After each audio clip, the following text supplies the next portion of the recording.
कहानी की शुरुआत एक छोटे से कस्बे से शुरू होती है जिसमें 3 सहेलियां रहती थी। एक का नाम माया था जिसके पति की मौत हो चुकी थी, दूसरी का नाम लिविया था और 6 बच्चों के बाद उसके पति ने उससे तलाक ले लिया था। तीसरी का नाम सोफिया था और वो एक स्कूल में संगीत सिखाती थी। सोफिया ने भी शादी की थी, लेकिन जब वो माँ नहीं बनी तो उसका पति उसे छोड़कर कहीं भाग गया था। कुछ दिनों बाद सोफिया के स्कूल में एक फंक्शन हो रहा था। सोफिया इसमें संगीत बजाने वाली थी, इसलिए उसे देखने के लिए लिविया और माया भी आई हुई थी। फंक्शन में स्कूल का हेड इतना लंबा भाषण देता है कि सभी बोर होने लगते हैं। इससे पहले कि भाषण खत्म हो पाता, जोरों से बारिश शुरू हो जाती है, जिसके बाद लिविया और सोफिया सीधा माया के घर आ जाती हैं। तीनों सहेलियां अपनी जिंदगी से हताश हो चुकी थी, क्योंकि तीनों की जिंदगी में कोई भी प्यार करने वाला नहीं था। खाना खाते खाते तीनों सहेलियां फैसला करती हैं कि अब से वो अपनी जिंदगी को नए तरीके से जिएंगी और अपने लिए कोई प्यार करने वाला भी ढूंढेगी। अगले दिन कस्बे में फिर से एक फंक्शन हो रहा था। फंक्शन में कस्बे के कई लोग आए हुए थे और वो सभी सोफिया का संगीत सुनना चाहते थे। माया और लिविया भी यहीं पर मौजूद थीं और वो भी सोफिया का संगीत सुन रही थीं। इसी बीच सभी को एक शोर सुनाई देता है और ये शोर रोमन नाम के बंदे का नाक कर रहा था। सोफिया का संगीत सुनते सुनते रोमन को नींद आ गई थी और उसके नाक का शोर सुनकर सभी हंसने लगे थे। जल्दी ही फंक्शन खत्म हो जाता है और रोमन नीचे गिरकर जाग जाता है। नींद से जागते ही वो इतने जोर से तालियां बजाता है कि उसका जोश देखकर सोफिया हैरान हो जाती है। अगले दिन माया अपने घर के आसपास टहल रही थी और इसी बीच उसकी नजर कस्बे के सबसे बड़े घर पर पड़ती है। ये घर कई सालों से बंद पड़ा था, लेकिन आज इसमें चहल पहल देखकर माया हैरान हो गई थी। इसी बीच उसके पास रोमन आता है। रोमन इस कस्बे में नया नया आया था और उसने आते ही कस्बे का सबसे बड़ा घर खरीद लिया था। वो माया को अपना नाम बताता है और साथ ही उसे अपने घर खाने पर भी आने को कहता है। माया उसकी बात मानकर उसके साथ चल पड़ती है। जल्दी ही माया रोमन के घर पहुंच गई, जिसके बाद दोनों बैठकर खाना खाने लगते हैं। खाना खाने के बाद रोमन माया को अपना घर दिखाने लगता है। घर दिखाते दिखाते वो उसे अपने बेडरूम में ले आया। रोमन का शानदार बेडरूम देखकर माया हैरान हो गई। रोमन अब उसे अपने करीब आने को कहता है, लेकिन माया उसकी बात नहीं मानती। माया जैसे ही जाने लगती है तो रोमन उससे कहता है कि मुझे पता है कि तुम एक विधवा हो और इस वक्त तुम अपने लिए एक साथी तलाश रही हो।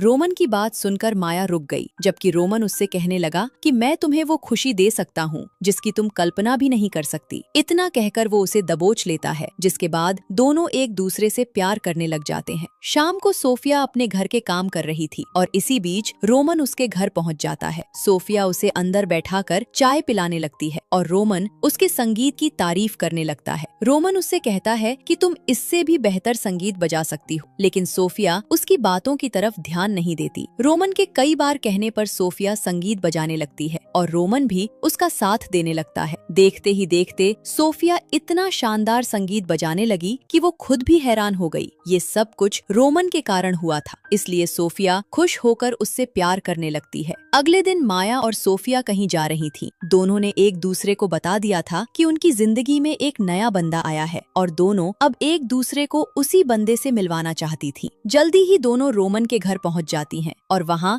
उन्हें लिविया नजर आती है। दोनों लिविया को देखकर हैरान हो ही रही थीं कि तभी रोमन उनके सामने आ जाता है और आते ही लिविया की तारीफ करने लगता है। माया और सोफिया समझ गई थीं कि रोमन तीनों के साथ धोखा कर रहा है। रोमन पूरी तरह लिविया में खोया हुआ था और वो अब उसके साथ टेनिस खेलना चाहता था। वो माया और सोफिया को भी अपने साथ खेलने को कहता है, जिसके बाद चारों मिलकर खेलने लगते हैं। इसी बीच लिविया एक शॉट लगाती है और जैसे ही बॉल सोफिया की तरफ जाती है तो लिविया उसे हवा में ही रोक देती है। लिविया के पास जादू था, लेकिन उसे इस बारे में कुछ नहीं पता था। सभी को लगा कि उन्हें वहम हुआ है, इसलिए सभी फिर से खेलने लग जाते हैं। खेलते खेलते रोमन और लिविया के बीच मुकाबला होने लगा। इस बार जैसे ही लिविया गुस्से में आकर बॉल को रुकने के लिए कहती है तो वो फिर से हवा में रुक जाती है। लिविया का जादू देखकर माया और सोफिया हैरान हो गई थी, जबकि रोमन खुश होने लगा था। लिविया समझ गई थी कि वो कोई साधारण लड़की नहीं है, बल्कि जादू करने वाली है। रात को तीनों लड़कियां रोमन के घर में थीं। तीनों को उसका साथ पसंद आ रहा था, इसलिए तीनों ने उसके साथ साथ ही प्यार करने का फैसला कर लिया था। तीनों समझ गई थी कि रोमन ही वो बंदा है जो उन्हें जिंदगी की सारी खुशियां दे सकता है। तीनों रोमन के साथ नाच रही थी। इसी बीच नाचते नाचते सोफिया का टेबल फिसल जाता है। वो जैसे ही नीचे गिरने लगती है तो उछलकर एक झूमर को पकड़ लेती है। सोफिया के पास भी जादू था और उसे भी आज ही इस बारे में पता चला था। देखते ही देखते सोफिया हवा में उड़ने लगी और वो अपने जादू से माया और लिविया को भी हवा में उड़ा लेती है। रोमन ये सब कुछ देखकर खुश हो गया था। कुछ देर बाद रोमन लड़कियों की वीडियो बना रहा था जिसमें तीनों सहेलियां अपना अपना डर बता रही थी। सोफिया को बुढ़ापे से डर लगता था, माया को सांपों से डर लगता था, जबकि लिविया को दर्द से डर लगता था। वीडियो के बाद रोमन तीनों लड़कियों से मीठा प्यार भी करता है।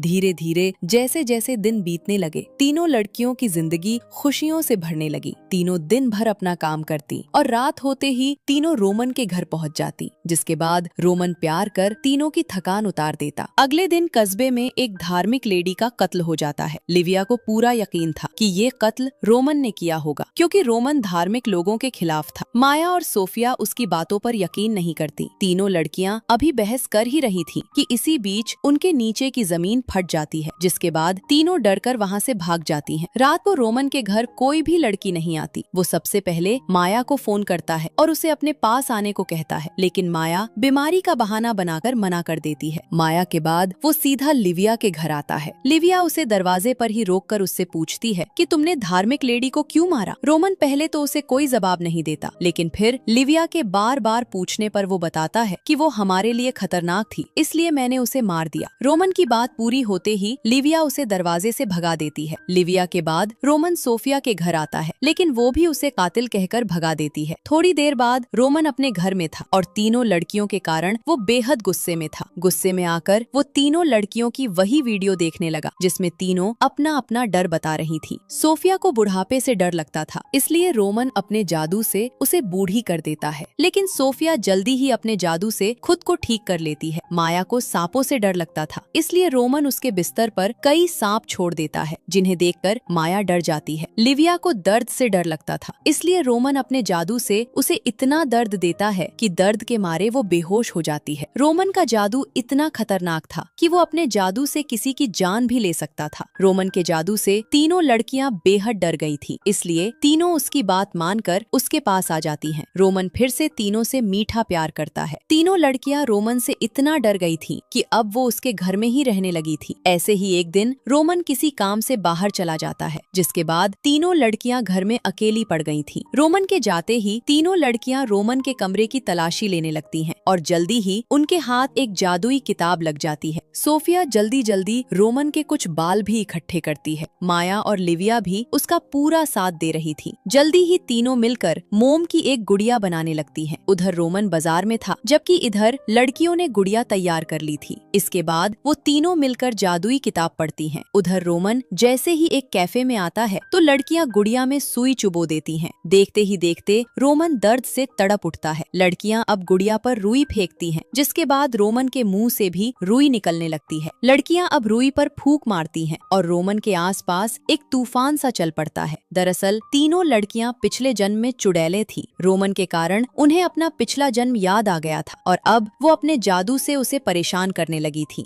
कुछ देर बाद रोमन किसी तरह घर में आता है और तीनों लड़कियों को उसका पता चल जाता है। घर में आते ही रोमन लड़कियों को पुकारने लगा। उसे पता चल गया था कि तीनों लड़कियों ने उस पर जादुई किताब का इस्तेमाल किया है। तीनों लड़कियां जल्दी जल्दी गुड़िया को छुपाकर घर को ठीक करने लग जाती हैं। रोमन अब लड़कियों को ढूंढने लग जाता है, जबकि तीनों लड़कियां एक कमरे में ऐसे बैठ गई थीं कि जैसे उन्होंने कुछ किया ही न हो। रोमन की नजर जैसे ही लड़कियों पर पड़ती है तो वो गुस्से में लाल हो जाता है। उसका गुस्सा देखकर तीनों लड़कियां भागती हैं। रोमन उन्हें रोकने के लिए अपने जादू का इस्तेमाल करता है। दरअसल रोमन कोई आम बंदा नहीं था, बल्कि वो एक शैतान था। वो धरती पर राज करने आया था। उससे बचते बचते लड़कियों ने उसकी गुड़िया भी उठा ली थी और इसी बीच रोमन ने अपना असली रूप भी ले लिया था। उसका असली रूप देखकर तीनों लड़कियां डर जाती हैं। इससे पहले कि वो लड़कियों को मार पाता, लड़कियां उसकी गुड़िया को आग में जला देती हैं, जिसके साथ ही रोमन मर जाता है और इसी के साथ इस कहानी का यही अंत हो जाता है।